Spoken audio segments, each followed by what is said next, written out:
ప్రభు అయిన యేసుక్రీస్తు అందరూ శుభములు వందనాలు చదువు. మనం చదవబడిన ఈ వాక్య భాగంలో మొట్టమొదటిగా చూస్తే చదువమ్మా 18వ వాక్యం చదువు, 5వ అధ్యాయం 18వ వాక్యం.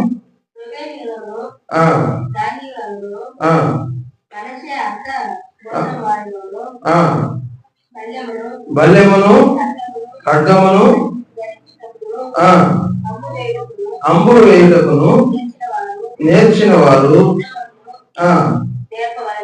నేర్పరులై దండుకు పోదగిన వారు 44,700 అంటే ఇక్కడ ఈ రూబేనీయులు, గాదీయులు, మనిషే అర్ధగోత్రము అనేవారు ఉన్నారు. ఇజ్రాయేలీల్లో ఈ తెగ ఉందన్నమాట. కొద్దిమంది ఉన్నారు.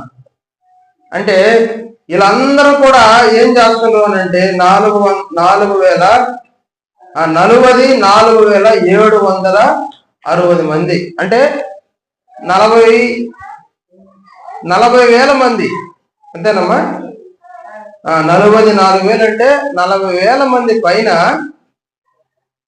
ఉండరు. వాళ్ళు ఎవరు అని అంటే యుద్ధానికి వెళ్ళడానికి సైనికులుగా ఉన్నవారు. అంటే యుద్ధానికి వెళ్ళే సైనికులు ఎలాగుంటారు అని అంటే ముసలోళ్ళు ఉండరు, పిల్లోళ్ళు ఉండరు, యవనస్తులే యుద్ధానికి పోతారు. అంతే కదా. యవనస్తులైన వారు మంచిగా కండపుష్టి ఉన్నవాళ్ళు, యుద్ధాన్ని గెలవడానికి వాళ్ళు ట్రైనింగ్ తీసుకున్న వాళ్ళు, అంటే అన్ని అంబులు వేయాలంటే బాణాలు వేయడానికి అన్ని ట్రైనింగ్ ఉన్నవాళ్ళు ఒక 40,000 మంది పైన వాళ్ళు ఉన్నారు. వీళ్ళందరూ వెళ్తూ యుద్ధానికి వెళ్తూ కూడా వాళ్ళందరూ కూడా ఏం చేస్తున్నారంటే దేవునికి మొరపెడతారు. ముందుగా 40,000 మంది పైన ఉన్నారు. వీళ్ళందరూ కూడా యుద్ధానికి వెళ్లే ముందు దేవునికి మొరపెడతారు, అంటే దేవునికి ప్రార్థన చేస్తున్నారు. బాగేనండి, అర్థం చేసుకునే ప్రయత్నం చేయండి. దేవుడు ఖచ్చితంగా మనతో మాట్లాడుతాడు. ఈ 40,000 మంది పైన వెళ్లే ముందుగా దేవునికి మొరపెడతారు. ఏమని మొరపెడుతుంటారు అక్కడ చూడమ్మా, 20వ వచనంలో, యుద్ధమందు వారు దేవునికి మొరపెట్టగా ఆయన మీద వారు నమ్మిక ఉంచినందున ఆయన వారి మొర ఆలకించెను. ఇక్కడ చూస్తే మనము యుద్ధమందు వారు దేవునికి మొరపెట్టగా, అంటే వారు యుద్ధానికి వెళ్ళిండ్రు. యుద్ధానికి వెళ్ళిన తర్వాత వాళ్ళు ఏం చేస్తున్నారు అంటే దేవునికి మొరపెడతారు, ప్రార్థన చేస్తారు. యుద్ధానికి వెళ్తూ వాళ్ళు ముందు ప్రార్థన చేసి ఏం చేస్తున్నారు, వాళ్ళు యుద్ధంలో ఉండి కూడా వాళ్ళు దేవునికి ప్రార్థన చేస్తున్నారు. ప్రార్థన చేసేటప్పుడు ఎట్లా ప్రార్థన చేస్తున్నారు అంటే వాళ్ళు దేవుని యొక్క నమ్మకం పెట్టుకొని ప్రార్థన చేస్తారు.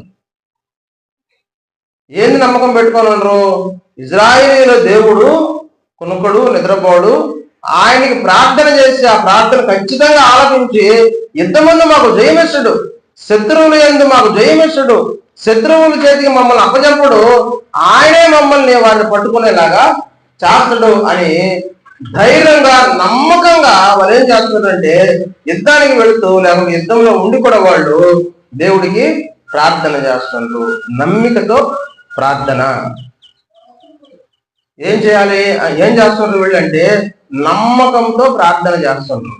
నమ్మకంతో ప్రార్థన చేయడం ద్వారా ఏం జరిగింది అక్కడ అంటే దేవుడు వారి మొర ఆలోచించడమే కాకుండా ఆయన ఏం చేసిండు, చదవమ్మ 21వ వచనంలో, గనుక వారిని జయించుటకు వారికి సహాయము కలిగెను. చూడండి, నమ్మకమైన ప్రార్థన వారికి సహాయం. దేవుడు ఉన్నాడు అని మనం మందిరానికి వస్తున్నాం కదా. దేవుడు ఉన్నాడు, మందిరానికి వచ్చినప్పుడు నేను చేసే ప్రార్థన ఆలకిస్తాడు అనే నమ్మకం పెట్టుకునే మనం ప్రార్థన చేయాలి. చేస్తాడో చేయడో అవద్దని అపనమ్మకం మనకు ఉండకూడదు. నమ్మకం పెట్టుకొని ప్రార్థన చేసిండ్రు వీళ్ళందరూ. ఏం జరిగిందంటే వారికి సహాయము దొరికింది. అరే, నమ్మకం పెట్టుకోకుండా ప్రార్థన చేస్తే చర్చికి వచ్చేలాగా నేను చెప్పండి. చర్చికి వస్తున్నాము, నమ్మకం లేకుండా మనకి ప్రభువు చేయడో అని అపనమ్మకం పెట్టుకొని చర్చికి వచ్చి మన సొమ్ము, మన కష్టపడిన సొమ్ము, మన రక్తంతో, అంటే మనం కష్టపడితే చెమటగా రక్తంగా పోద్ది కదా, రక్తాన్ని తీసుకుని వచ్చి దేవుడి కుండీలో కానుకలేస్తున్నాం. ఏం లాభం? ఏమి లాభం ఉండదు. మనం ఏం చేయాలి? దేవుడు మందిరానికి నేను వస్తున్నాను, నా దేవుడు మందిరంలో ఉండడు, నేను పెట్టే మొర అంటే నేను అడిగే ఏదైనా సరే దేవుడు నా ప్రార్థన ఆలకించి నాకు జవాబిస్తాడు అని నమ్మకం పెట్టుకొని దేవుని దగ్గరికి మనము రావాలి. అట్లా కాకుండా మనం ఏదో వచ్చి వెళ్ళిపోయినామని అనుకుంటే అది ఏం లాభం ఉండదు. ఇప్పుడు మన అన్నం ముందు కూర్చుంటాము, అన్నం ముందు కూర్చుని మనము ఆ పల్లెంలో అన్నం పెట్టుకొని తిందమా వద్దా అనుకుంటే కడుపు నిండద్దా? తింటేనే కదా కడుపు నిండేదే. తినకుండా మనము తిందమా వద్దా కదా దాన్నే చూసుకుంటుంటే కడుపు నిండదు. అది అలాగనే ఉంటది, మనమేమో అలాగనే ఉంటాం. అట్లాగనే ఇంతే దేవుని దగ్గరకు వచ్చే వాళ్ళు కూడా దేవుడు ఉన్నాడు అని విశ్వసించాలి, నమ్మాలి. ఎవరైనా సరే, ఎంత పెద్దోళ్ళైనా సరే, ఎంత చిన్నోళ్ళైనా సరే, బాగుండేవాళ్ళైనా సరే, బాగలేనివాళ్ళైనా సరే, దేవుడు ఉన్నాడని విశ్వసించి ప్రార్థన చేసి వీళ్ళు అదే చేసిండ్రు. ఏం చేసిండ్రు? నమ్మకం పెట్టుకోనిండ్రు, యుద్ధంలో ప్రార్థన చేసిండ్రు. ప్రార్థన వాళ్ళకి ఏం జరిగిందంటే వారికి ఆ ప్రార్థన ద్వారా సహాయము కలిగిను. తర్వాత చదువమ్మా. హగ్రీయులను వారిలో ఉన్న వారందరూ వారి చేతికి అప్పగింపబడేది. ఒంటెలను, పశువులను, 2,50,000 గొర్రెలను, 2,000 గాడిదలను, 1,00,000 జనమును పట్టుకొనిరి. హల్లెలూయా. ఎంతమంది పట్టుకునేదంట? వాళ్ళు 1,00,000 మందిని పట్టుకుని. ఎంతమంది ఉన్నారు వాళ్ళు అంటే 44,000 మంది పైన ఉన్నారు అంతే. ఇప్పుడు 10 మంది పోయి ఒక 100 మందిని కొట్టగలుగుతారా? ఒక్కడు పోయి 10 మందిని కొట్టగలుగుతా? కొట్టాడు కదా. ఒక్కడు వచ్చి 10 మందిని కొట్టాలంటే వల్ల కాదు. ఎందుకంటే 10 మంది కానీ 4 కర్రలు తీసుకుని అనుకో, 10 మందిలో 4 కర్రలు తీసుకున్నా వాడు తెచ్చిపోతాం. అంతే కదా. కొట్టలేడు, ఒక్కడు 10 మందిని కొట్టలేడు. అలాగనే 100 మంది ఒక 1000 మందిని కొట్టలేరు. కానీ ఇక్కడ ఏం జరుగుతుందంటే 4,000 మంది, 4,000 మంది పైన 1,00,000 మందిని పట్టుకుంటారు. పట్టుకోలేరు వాళ్ళు పోయి. వాళ్ళు మనుషుల్నే పట్టుకోవడమే కాకుండా ఆడన్న సంపదను పట్టుకుంటారు. అంటే యుద్ధానికి పోయినప్పుడు ఏం జరుగుతుంది అంటే మనుషుల్ని కొట్టి చెప్పడమే కాకుండా అక్కడున్న సామాన్లు, వాళ్ళ ఇంట్లో ఉన్న వస్తువులు కావచ్చు, ఆ ఊర్లో ఉన్న అన్ని కూడా బంగారం కావచ్చు, ఏదైనా సరే, గొడ్డు, పశువులు కావచ్చు, బరువులు, మేకలు, ఏదైనా సరే అన్ని దోచుకుని వచ్చేస్తారు. యుద్ధంలో అది క్రమం అన్నమాట. దాన్ని ఏమి పాపము, తప్పు అని అనరు. యుద్ధంలో చంపేస్తారు. అదేమి నరహత్య కాదు. యుద్ధంలో చంపడం నరహత్య కాదు. మామూలుగా మనం ఉన్నప్పుడు, లోకంలో ఉన్నప్పుడు చంపడం అది హత్య అవుతుంది. కానీ యుద్ధంలో చంపేదంతా హత్య లెక్కలోకి రాదు. ఎవరైనా చంపేస్తారు, శత్రువుల్ని చంపేస్తారు. అట్లాగా 44,000 మంది పైన ఉండే ఈ జనాభా 1,00,000 మందిని పట్టుకోండి. ఎలా పట్టుకోలేరు? అసంభవం కదా. కొద్ది మంది ఎక్కువ మందిని పట్టుకోవాలంటే అసంభవం కదా. కానీ ఇక్కడ ఏం జరుగుతుంది అంటే చిన్న ప్రార్థన. ఏ ప్రార్థన అంటే నమ్మకం పెట్టుకొని ప్రార్థన. నమ్మకంతో ప్రార్థన చేసిండ్రు వాళ్ళు, దేవుడికి మొరపెట్టిండ్రు. దేవుడు ఏం చేసిందంటే వారికి సహాయము దేవుడే చేసిండు. చూడండి, గుర్తుపెట్టుకుని మళ్ళా చెప్తున్నాను, మన శత్రువుని ఎదిరించాలి అని అంటే మన వల్ల కాదు. మన శత్రువు ఎవరు? మన శత్రువు సైతాను, అపవాది మన శత్రువు. వాడు కనపడ్డు, వాడు గాల్లోనే ఉంటాడు, మన ఇంట్లో ఉంటాడు, చర్చిలో ఉంటాడు, ఊరందరిలో ఉంటాడు, మనుషుల్లో కూడా ఉంటాడు. వాడు యేసు ప్రభు నమ్మిన వాళ్ళలో కూడా చాలా మంది అపనమ్మకంగా ఉంటే వాళ్ళల్లో కూడా ఉంటాడు. వాడు చీకటి అన్నమాట. చీకటిగా ఉండి వాడు ఏం చేస్తాడంటే మనుషుల్ని ఏదో ఒక విధంగా నాశనం చేయాలని ప్రయత్నం చేస్తుంటూ, వాడిని మనం గెలవాలంటే, వాడిని మనం ఓడించాలి అని అంటే మనం ఏం చేయాలంటే వాక్యం ప్రకారంగా మనం నమ్మకం పెట్టుకొని ప్రార్థన చేయాలి. మన ఇంట్లో జరిగే గొడవలకు కావచ్చు, మన ఇంట్లో ఉండే సమస్యలకు కావచ్చు, మన ఇంట్లో ఉండే అప్పుల బాధలకు కావచ్చు, మన ఇంట్లో ఉండే అనారోగ్యాలే కావచ్చు, అలాగనే ఊర్లో ఉండే గొడవలన్నీ కూడా మన నెత్తికే వస్తుంది ఎప్పుడప్పుడు. అవన్నీ కూడా కారణము అపవాది, శత్రువు చేసిన పన్నాగం. మనం ఏం చేయాలంటే కళ్ళు మూసుకొని మోకాళ్ళు వేసుకొని నమ్మకంగా ప్రార్థన చేయాలి. అయ్యా, ఇదిగో ఈ సమస్య వచ్చింది, ఈ సమస్య నుంచి నన్ను విడిపించు. నమ్మకమే మన బలం. హల్లెలూయా. అందుకనే ప్రభు దగ్గరికి ఒకసారి యేసు ప్రభువు వాళ్ళ శిష్యులతో పాటు ఉన్నప్పుడు ఒక తండ్రి కుమారుడిని తీసుకొని వస్తాడు. కుమారుడికి ఏమంటే దెయ్యం పట్టి ఉంటుంది. వాడు ఆడబట్టినా కానీ ఆ దెయ్యం ఊళ్ళోకి వచ్చినప్పుడంతా నురుగు కక్కుని ఆడంటాడు పడిపోతుంటాడు. ఇప్పుడు మనం చూస్తే మూర్చ అంటారు కదా, ఆ మూర్చ వచ్చిన వాళ్ళు ఏం చేస్తారు, ఎక్కడంటే అక్కడ పడిపోతారు. మళ్ళీ తీసుకొని కూడా తలాలు పెడితే అప్పుడు లేస్తుంది. లేచినా కూడా మళ్ళా వాడికి ఇద్దరు మూర్చ వస్తుంది, అదేం తగ్గిపోయేది కాదు. కానీ అట్లాగనే మూర్చ వచ్చిన ఒక వ్యక్తి కుమారుడిని తండ్రి ఏం చేసిందంటే ఏసై దగ్గర తీసుకొని పోయాడు. ఏసై దగ్గరకు ముందు తీసుకొని వెళ్లే ముందు శిష్యుల కాడికి తీసుకొని పోయాడు. శిష్యుల కాడికి వెళ్ళిన తర్వాత ఏం చేసిండ్రు వాళ్ళంటే గందరగోళం చేసిండ్రు. కానీ ఆ శిష్యుల వల్ల ఆ దెయ్యము, అతనిలో ఉన్న దెయ్యం పోలా, ఆయనకి ఆరోగ్యం బాగుపడలా. అప్పుడు ఏం చేసిండంటే యేసు ప్రభు దగ్గరికి ఆ తండ్రి తీసుకొచ్చినాడు ఆ కుమారుడిని. అయ్యా, ఇదిగో నా కుమారుణ్ణి నీ శిష్యుల దగ్గర తీసుకొచ్చినాను, కానీ నీ శిష్యులు ఆ దెయ్యాన్ని వెళ్ళగొట్టలేకపోయారయ్యా, నువ్వన్నా వెళ్ళగొట్టయ్యా అని ఏసే కాడికి తీసుకొచ్చాను. ఎంతకాలం అయింది ఇతనికి బట్టి అంటే చిన్నప్పటి నుంచి ఉందంట. అంటే పెళ్లి వయసు వచ్చింది ఆ కుర్రోడికి, అప్పుడు దాకా కూడా ఆ దెయ్యం పడుతూనే ఉంది. మరి పెళ్లి లేదు, ఏం లేదు, పెళ్లి కూడా లేదు ఆ పిల్లోడికి, యవనస్తుడు అయినా కానీ ఆ దెయ్యం పడుతూనే ఉంది. దెయ్యం పట్టే వాళ్ళని ఎవరు పెళ్లి చేసుకుంటారు? తెలిసిందంటే ఎవరు ఒకవేళ అబద్ధం చేసినా కూడా వాళ్ళకి తెలిస్తే వదిలేస్తారు, అమ్మాయిని కానీ అబ్బాయిని కానీ వదిలేసి వాళ్ళు ఏదే పెళ్లి చేసుకోరు. అయితే అనారోగ్యంగా ఉన్న వాళ్ళు కూడా ఎవరు పెళ్లి చేసుకోరు. అనారోగ్యాలు అంటే అన్ని అనారోగ్యాలు, కొన్ని అనారోగ్యాలు శారీరకంగా వస్తాయి, కొన్ని అనారోగ్యాలు దెయ్యాలు పెట్టే వస్తాయి అనమాట. అలాగా ఇబ్బందుల్లో కష్టాల్లో ఉన్న ఆ వ్యక్తి, ఆ తండ్రి ఆ కుమారుని తీసుకుని ఏసే దగ్గరకు వచ్చాడు. ఏసే దగ్గరకు వచ్చిన తర్వాత ఏం చేసిండు అని అంటే, అయ్యా మా కొడుక్కి ఈ విధంగా జరుగుతుంది, బాగలేదు, బాగు చేయను ఆయన అని అన్నప్పుడు నువ్వు నమ్మకం పెట్టుకో, ముందు చేస్తానని. ఆయన ఏమి చేపెట్టినా బాగా అయిపోతాడు, లేకపోతే బాగా అయిపో అన్నా కూడా బాగా అయిపోతుంది వాళ్ళ కుమారుడు, అదేమి వెళ్ళిపోద్ది. కానీ ఈయన ఏమంటాడు ఏసే అంటే, నువ్వు నమ్మకం పెట్టుకోమంటాడు. నమ్ముట నీ వలన అయితే నమ్మువానికి సమస్తము సాధ్యమే అని ప్రభు చెప్తున్నాడు. హల్లెలూయా. అంటే ఏదైనా జరగాలి, మంచి జరగాలి అని అంటే ముందు ఏముండాలి? మనకి నమ్మకం ఉండాలి. మళ్ళా చెప్తుండా, ఏమన్నా జరగాల, మంచి జరగాల మనకి అంటే మనలో నుంచి చెడు పోవాలన్నా, మనలో నుంచి కీడు పోవాలన్నా, కీడు అపవాది చేసేది, సైతాను చేసేది కీడు అనమాట, మనకు నష్టం జరిగేస్తుంది. ఆ కీడు మనలో నుంచి పోవాలి, మన ఇంట్లో నుంచి పోవాలి అంటే మనం ఏం చేయాలి అని అంటే నమ్మకంగా మనము ప్రార్థన చేయాలి. హల్లెలూయా. నమ్మకంగా ప్రార్థన చేసినప్పుడే దేవుడు ఏం చేస్తాడంటే ఆ కీడుని మనలో నుంచి, మన ఇంట్లో నుంచి తొలగిస్తాడు. అది ఎంత పెద్ద కీడైనా సరే, అది శత్రువు పెట్టిన కీడైనా సరే, అసలు ఏమీ మన వల్ల కాదురా బాబు, మనం చచ్చిపోతాం ఇంకా అనుకున్నా సరే, అంత పెద్ద కీడైనా సరే దేవుడు ఎంత నమ్మకం పెట్టుకొని మనం కానీ ప్రార్థన చేస్తే ఆ కీడుని మనలో నుంచి, మన ఇంట్లో నుంచి దేవుడు తొలగించారు. హల్లెలూయా. అందుకని సంగమా గుర్తు పెట్టుకోండి, నమ్మకమైన ప్రార్థనే అన్ని విజయాలకి కారణం.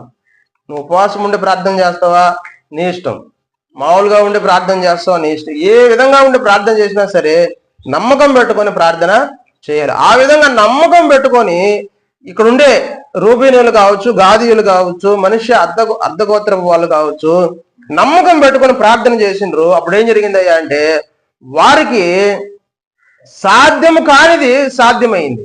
అంటే 44,000 మంది పైనుండే మనుషులు 1,00,000 మందిని పట్టుకొనిండ్రు. అలాగనే వారి సంపద అంతా కూడా వీళ్ళు తెచ్చుకునిండ్రు. ఎందుకనంటే నమ్మకము, దేవుని యందు నమ్మకము, దేవునికి మొరపెట్టిండ్రు, దేవునికి ప్రార్థన చేసిండ్రు. ఆ నమ్మకమే వారికి విజయాన్ని ఇచ్చింది. హల్లెలూయా. మంచిది. రెండవది ఒకటి గుర్తుపెట్టుకోండి, నమ్మకంగా వారు ప్రార్థన చేసిండ్రు, వారు విజయాన్ని పొందుకునిండ్రు. రెండవది, ఇదే నమ్మకం పెట్టుకొని ప్రార్థన చేసిన వారు, ఇదే నమ్మకం పెట్టుకొని విజయాన్ని పొందుకున్న వారు ఏరే వాళ్ళ చేతుల్లోకి చిక్కుకోనిపోయినరు. ఎవరు అంటే రూబేనీయులు, గాదీయులు, మనిషి అర్ధగోత్రపు వాళ్ళు ఏం చేసిండ్రయ్యారంటే, ఇక్కడ మనం చదువుదాం ఒకసారి వాక్య భాగంలో చూడండి. వారు తమ పితరుల దేవుని మీద తిరుగుబాటు చేసి, చాలు అమ్మ మళ్ళా చదువు. అయితే వారు తమ పితరుల దేవుని మీద తిరుగుబాటు చేసి, పితరుల దేవుడు, హల్లెలూయా. అంటే యేసుక్రీస్తు ఎవరు? పితరుల దేవుడు. అంటే కాదయ్యా, మా అమ్మ లేకపోతే మా నాయన వాళ్ళ నాయన వాళ్ళ నాయన వాళ్ళ నాయన నమ్మింది ఆ దేవుడు ఈ దేవుడు ఆ దేవత ఈ దేవత కదా అని అంటారేమో. మనం సృష్టి మొదల కాడి నుంచి చూస్తే, సృష్టి మొట్టమొదటి మానవుని కాడి నుంచి చూస్తే, నిజమైన దేవుడు, సర్వాన్ని సృష్టించిన సృష్టికర్త అయిన దేవుడు, బైబిల్ గ్రంథంలో దేవుడి పేరు యెహోవా అని ఉంది. ఆయన మానవుడుగా యేసుక్రీస్తుగా వచ్చిండు. ఆ తర్వాత విషయం అయితే ఇక్కడ ఏం జరిగింది అని అంటే, యేసుక్రీస్తు ప్రభువు దేవుడు, మన పితరుల దేవుడు. అంటే నీకు నాకే కాదు, యేసుక్రీస్తుని నమ్ముకున్న వారికే కాదు, ప్రపంచంలో చచ్చిపోయిన వారికి, పుట్టి బతుకుతున్న వారికి, పుట్టబోయే వారికి కూడా యేసుక్రీస్తే దేవుడు, పితరుల దేవుడు. హల్లెలూయా. మన ఇంట్లో మన అమ్మనాయనో వాళ్ళమ్మనాయనో ఓలమ్మనాయనో క్రైస్తవులు కాదు. పుట్టుకతోనే అందరూ క్రైస్తవులేం కాదు. క్రైస్తవత్వం ఎక్కడి నుంచి వచ్చింది అని అంటే, యేసుక్రీస్తు పుట్టిన తర్వాత 1వ సంవత్సరం తర్వాత కాడి నుంచి ఆయన చనిపోయి తిరిగి లేచిన తర్వాత వాళ్ళ శిష్యులు క్రైస్తవాన్ని తీసుకొని వచ్చిండ్రు ప్రపంచంలోకి. హల్లెలూయా. కానీ పుట్టక ముందు నుంచి, యేసు ప్రభు పుట్టక ముందు నుంచి, యేసుక్రీస్తు భూమి మీదకి రాకముందు కూడా దేవుడు ఆయనే కదా. ఆయనే దేవుడు, సృష్టికర్త అయిన దేవుడు, లోకరక్షకుడు ఆయనే. కాబట్టి ఆయనే పితరుల దేవుడు. ఈ పితరుల దేవుడి మీద ఏం చేస్తుండ్రు అని అంటే, తిరుగుబాటు చేస్తుండ్రు అంట. హల్లెలూయా. ఏం చేస్తుండ్రు వీళ్ళు? తిరుగుబాటు చేస్తుండ్రు. ముందేమో యుద్ధంలో పోతున్నప్పుడు సహాయం కోసం దేవుడికి మొరపెట్టిండ్రు, అయ్యా ప్రభువా, ఎందుకో మేము యుద్ధానికి పోతున్నాం, మా శత్రువు మా చంపేస్తారు, కాపాడు, రక్షించు, వాళ్ళు మా చేతికి అప్పచెప్పు అని అంటే, దేవుడు ఏం చేసిండు? వాళ్ళ ప్రార్థన ఆలకించి, వాళ్ళ మొర ఆలకించి, వాళ్ళు చెప్పినట్టుగానే చేసి, వారు చెప్పిన కాడికి ఎక్కువగానే చేసిండు దేవుడు.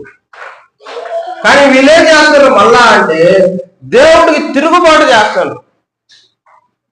చూడండి ఒకసారి యెషయా గ్రంథము 1వ అధ్యాయము 21వ వచనం చదవండి. 1వ అధ్యాయం 21వ వచనం. అయ్యో నమ్మకమైన నగరము వేశ్యాయనే, అది న్యాయముతో నిండి ఉండెను, నీతి దానిలో నివసించెను. ఇప్పుడైతే నరహంతకులు దానిలో ఆపురం ఉన్నారు. దేవుడు ఏమంటుందంటే, వేశ్య అని మాట్లాడుతున్నాడు. వేశ్య అంటే ఎవరు? పాపం చేసే స్త్రీలని అట్లా మాట్లాడతారు కదా. ఈయన ఏమంటున్నాడు? ఎవరిని మాట్లాడుతున్నాడంటే, ఒక స్త్రీ గురించి మాట్లాడటం లేదు, ఒక ఊరు గురించి మాట్లాడుతున్నాడు. ఆయన ఏర్పాటు చేసుకున్న కొంతమంది జనుల గురించి మాట్లాడుతున్నాడు. ఏం చేసిండ్రంటే అక్కడ ప్రజలు అంటే, ముందేమో అవసరానికేమో ప్రభు అనిండ్రు, అవసరం తీరిపోయిన తర్వాత వాళ్ళు పాపం చేస్తుండ్రు. ఏం పాపం చేస్తుండ్రు అని అంటే, దేవుడు ఏమంటుండు? వీళ్ళు నమ్మకంగా ఉనిండ్రు, ఈ నమ్మకమైన వాళ్ళు వేశ్యాయనే, అది న్యాయముతో నిండి ఉండెను, నీతి దానిలో నివసించును. ఇప్పుడైతే నరహంతకులు దానిలో కాపురం ఉన్నారు. పాపం చేసే వాళ్ళు ఉన్నారు, తిరుగుబాటు చేసే వాళ్ళు ఉన్నారు. అంటే దేవుడి మీద, దేవుడు పెట్టిన ఆజ్ఞల మీద, దేవుడు పెట్టిన కట్టడలన్నీ వాళ్ళు మర్చిపోయి, వాళ్ళు ఇష్టానుసారమైన జీవితం జీవిస్తూ, దేవుణ్ణి కాకుండా ఇతర దాన్ని, అంటే దేవుడు ఇప్పుడు మన నాయన ఏమవుతుందో, మన నాయన్ని కాకుండా ఏరే ఆ తల్లిదండ్రులు ఆడున్నప్పుడు, మన అమ్మ మన నాయన ఆడున్నప్పుడు, నేను వెళ్ళి పక్కన ఎవరైనా మనిషి ఉన్నప్పుడు, మగ మనిషి ఉన్నప్పుడు దగ్గరికి వెళ్ళి, ఎదుగో మా నాయన ఏనా అని అన్నాను అనుకో, అప్పుడు మన అమ్మ ఏం చేస్తుంది? మన అమ్మ మన నాయన ఏం చేస్తుంది? మనల్ని మూతి మీద కొడతారు. రే మీ నాయన ఈయనైతే వాడెవడో పట్టుకుని నాయన అంటావు, దరిద్రుడా, సిగ్గు లేదా, బుద్ధి లేదా అని వాడు తెలిసి అన్నా కూడా కొడతారు, తెలియకపోయినా అన్నా కూడా కొడతారు. ఎందుకు అనంటే, నాయన రక్తం పంచిన నాయన, తల్లి ఏరే వాళ్ళని మనం నాయన అని తండ్రి స్థానాన్ని వాళ్ళకి ఇవ్వలేము కదా. అలా ఇస్తే ఏమవుతుంది అని అంటే, అది పాపం అవుతుంది.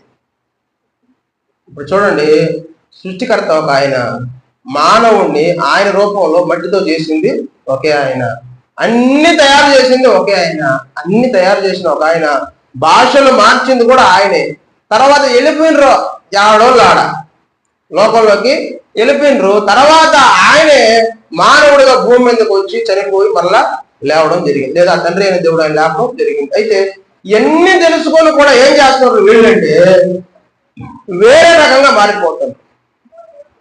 దేవుడు అని తెలుసు, దేవుడి దగ్గరే ఉండాలని తెలుసు, దేవుడిని మించి పక్కకి పోతే అది పాపం అని తెలుసు. పాపం అని తెలిసి కూడా వాళ్ళు ఏం చేస్తున్నారంటే అక్కడికి వెళ్ళిపోయి ఆ పాపం చేస్తున్నప్పుడు దేవుడు ఏమంటున్నాడంటే వాళ్ళని వేశ్య అని పేరు పెట్టేస్తారు. చూడండి, బైబిల్ గ్రంథంలో చాలా విషయాలలో ఈ పాపము చేసే స్త్రీగా కొన్ని దిక్కల దేవుడు దేశాన్ని పోల్చిండు. అమ్మ బాగా జాగ్రత్తగా, హల్లెలూయా. పాపము చేసే స్త్రీగా దేవుడు ఏం చేసిండంటే ఒక దేశాన్ని, ఒక రాష్ట్రాన్ని, ఒక ఊరిని దేవుడు పోల్చాడు. ఇది పాపం చేస్తుంది ఊరు, పాపం చేస్తుంది ఊరు అని దేవుడు అక్కడ చెప్పడం జరిగింది. కానీ లోకంలో ఇప్పుడు బైబిల్ గురించి అర్థం కాని ప్రజలు, మతం మొదలైన వారు ఏం చేస్తున్నారంటే ఇదిగో బైబిల్లో ఈ విధంగా బూతు మాట్లాడి, ఆ మాట్లాడు, ఈ మాట్లాడు అని తెలియక అర్థం కాక దరిద్రులకి బైబిల్ మీద బురద చల్లే వాళ్ళు చాలా మంది ఉన్నారు. తెలియక దేవుడు అలాంటి మాటలు మాట్లాడేటప్పుడు అది ఎవరి గురించి మాట్లాడుతున్నాడు, మనిషి గురించా, లేకపోతే ఒక ఊరి గురించా, ఒక దేశం గురించా, లేకపోతే నిజంగానే ఆ పాపం చేసే వాళ్ళ గురించి మాట్లాడుతున్నాడా అని ఆలోచించకుండా, అంటే ఎందుకంటే వాళ్ళలో దేవుడు లేడు కాబట్టి వాళ్ళకి దేవుని గ్రంథము అర్థం కాదు. దేవుడు ఏమంటాడు ఇక్కడ, వాళ్ళల్లో మంచి ఉండింది, నీతి ఉండింది, కానీ వాళ్ళు తిరుగుబాటు చేసి దేవునికి వ్యతిరేకమైన పాపము చేశారు. తర్వాత చదవండి, కీర్తన గ్రంథము 1వ అధ్యాయము 2వ అధ్యాయము 3వ వచనం చదవమ్మా. భూరాజులు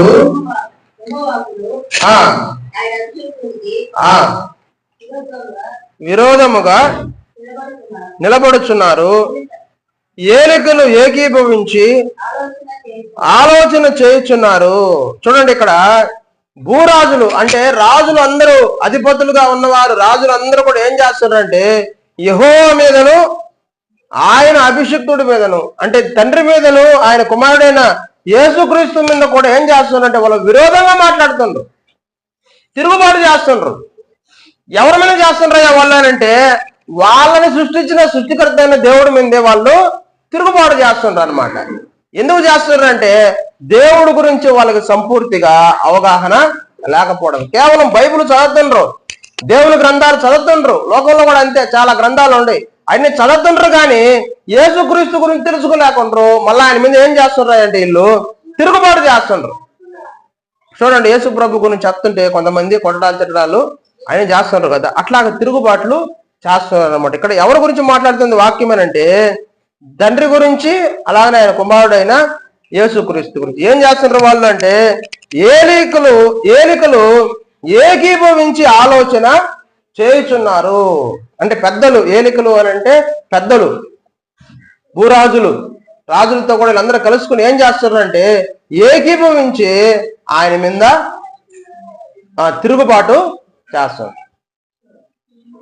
చూడండి, అలాగనే యోహాను సువార్తకి రండి. యోహాను సువార్త 19వ అధ్యాయము. ఇక్కడ ఏం చేస్తున్నారు, ఏలికలు అనే మాట వచ్చింది కదా, దానికోసము యోహాను సువార్త 19వ అధ్యాయము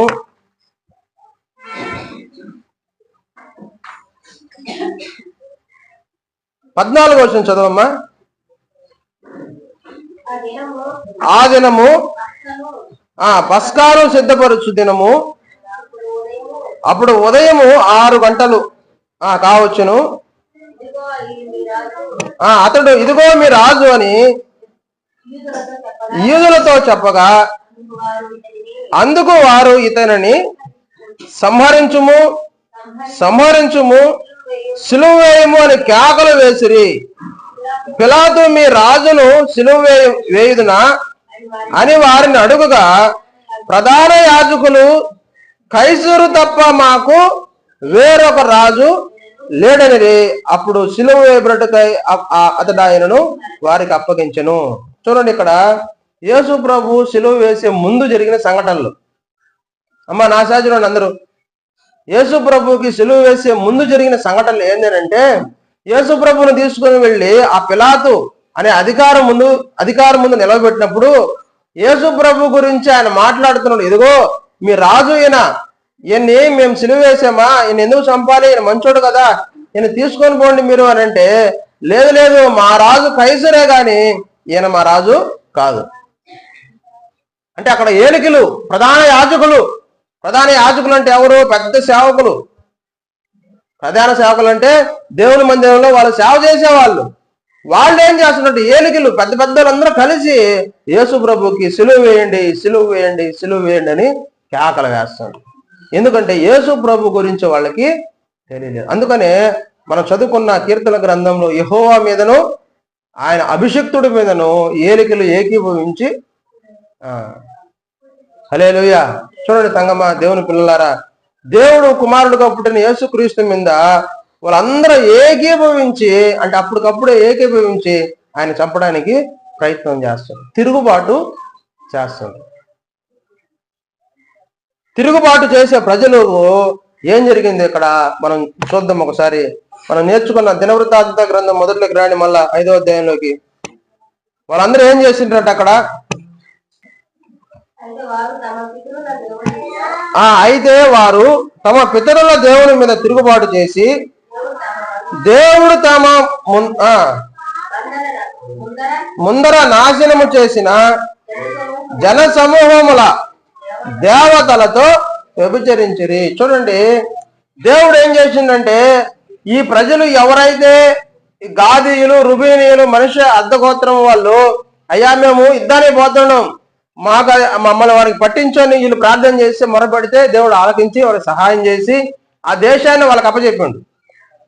వీళ్ళు ఏం చేసి, దేవుడు అక్కడ ఏం చేస్తున్నారు ప్రజలు అనంటే, వాళ్ళందరూ కూడా విగ్రహారాధన చేస్తుండ్రు, ఇతర దేవతలను కొలుస్తుండ్రు. వాళ్ళందరినీ దేవుడు ఏం చేసిండు? వీళ్ళ చేతికి అప్పచెప్పేసిండు.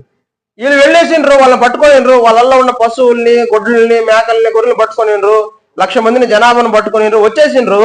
చాలా సంతోషంగా ఆనందంగా బతుకుతా ఉండ్రు. బతుకుతున్నప్పుడు ఏం చేసిండ్రు వీళ్ళంటే, ఏ దేశానికైతే వీళ్ళు పోయి నివసిస్తుండ్రో ఆ దేశంలో ఉన్న ఆచారాలు వీళ్ళ తలకాయకి ఎక్కించుకొని, దేవుడు తెలుసు, దేవుడు ఆచారాలని తెలుసు, దేవుని కట్టడలు ఆజ్ఞలు తెలిసి కూడా ఏం చేస్తానంటే, ఏ దేశానికైతే వెళ్ళిండ్రో ఆ దేశంలో ఉన్న ఆచారాలు, అంటే ఆ దేశంలో ఉన్న దేవి దేవతల్ని కానీ వాటిని కానీ వీళ్ళందరూ ఏం చేస్తున్నారంటే మొక్కడం ప్రయత్నం చేస్తున్నారు. మొక్కతుండా అని దేవుడు ఏం చేస్తున్నాడంటే అది పాపంగా భావిస్తున్నాడు. పాపంగా భావించి దేవుడు ఏం చేసిండు? మళ్ళా చదువమ్మ తర్వాత.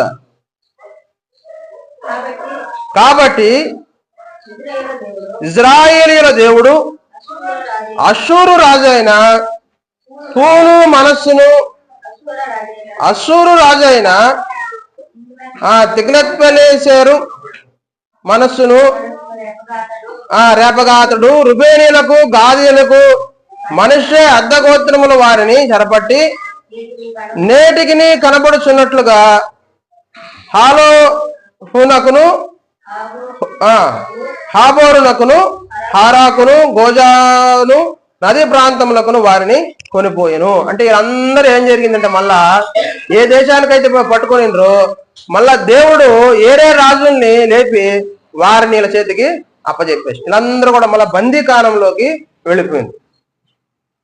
దేవుడు ఒక ఆశీర్వాదం ఇచ్చినప్పుడు, దేవుడు ఒకటి మనకి ఇచ్చినప్పుడు, మన ఆశీర్వాదం ఇచ్చి మనల్ని సంతోషంగా చూస్తున్నప్పుడు మనము ఇతర దేవతల వైపు తిరిగినమంటే దేవుడు మనకిచ్చిన ఆశీర్వాదాన్ని అంతా కూడా తీసేస్తాడు. అంతేకాకుండా మనల్ని సైతానికి అప్పచెప్పేస్తాడు. అందుకని సంగమా, ఎంత కష్టం వచ్చినా సరే, ఎంత నష్టం వచ్చినా సరే, యేసుక్రీస్తు అందు నమ్మకం పెట్టుకున్న మనము, ఆయనే దేవుడు, ఆయన తప్ప వేరే దేవుడు లేడని తెలుసుకున్న మనము చచ్చినా బ్రతికినా కూడా ఆయనతోనే ఉండాలి. ఆయనతో ఉన్నప్పుడే మనకి ఆశీర్వాదం ఉంటుంది, శత్రువు నుంచి జయం ఉంటుంది. ఏ దయ్యం వచ్చినా కూడా మనం ఏం చేయలేదు, మనం సంతోషంగా బతుకుతాం. దేవుడి మాటలు దీవించి ఆశీర్వదించును గాక. ఆమేన్.